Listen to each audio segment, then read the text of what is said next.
Joining me now is Nationals leader David Littleproud. David, good to see you. Thank you so much. I want to firstly get your reaction to the fact that $500,000 or close to it has been spent on welcome to countries by government. How do you feel about that? Yeah, well, these welcome to countries have become more about the money than the meaning. And there's no need to spend that sort of money for departments to have their own welcome to country, to get cultural training on how to do welcome to countries. That's obscene. Anthony Albanese's already wasted $450 million of your hard-earned money on a failed voice referendum, where Australians made it very clear, on the very clear principle that not only do we want more bureaucracy, but we live by a simple tenet in this country. No matter your race, no matter your religion, we're all equal, all 27 million of us. And we've all got the same representation. And we all stand behind one flag. That one flag unites us as a nation. Now, we've got a history that you can't run away from. But we've got a history we should be proud of. Yes, there were some mistakes that we made, but we've been big enough to face up to them ourselves without someone else having to tell us, and to make sure that in this country, no one is left behind. We have a generosity of spirit and there's a generosity of financial support. But when that financial support gets abused, then I think Australians do say enough is enough. I think there is a time for a mature conversation about the use of welcome to countries, where they should be used. They've been overused and they've lost their meaning, not only, I think, in the sense of it being a money-making enterprise, but they've lost their meaning about what the real traditional owners actually want and believe in. So I think it is time for us to pare it back and not for the Australian taxpayer to have to fork out that sort of money when it could go in to practical measures that change and shift the dial for Indigenous Australians. And to actually closing the gap, and this is ridiculous, it's become a business model now, and we're the ones who are paying for it.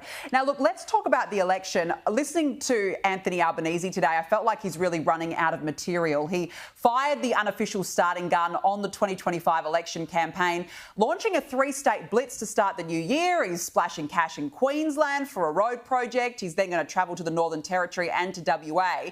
But this is when you know he has nothing to show for, when it's just an easy point to just attack the opposition. Have a listen. The 2025 election will be a clear choice. Labor building Australia's future, or a coalition determined to return Australia backwards and costing more under Peter Dutton. Yeah, David, as I said, I think running out of material there. Is this the unofficial start to the campaign, though, in your view? Yeah, well, it is. And look, the fact that he started so early says that things don't look as good as what he'd like them to be. The fact that he's come back early and he's spending a lot of your money. You don't solve the nation's problems by keep spending your money, because ultimately it runs out and you can't keep paying tax. You have to fix the fundamentals, and to fix the fundamentals in this country is not more government, it's less government, because the people who create jobs in this country are small business people, not governments. The only jobs we create, you pay for. So you've got to fix the fundamentals, proper industrial relations policy and a proper energy policy that'll drive down inflation, drive down your interest bill.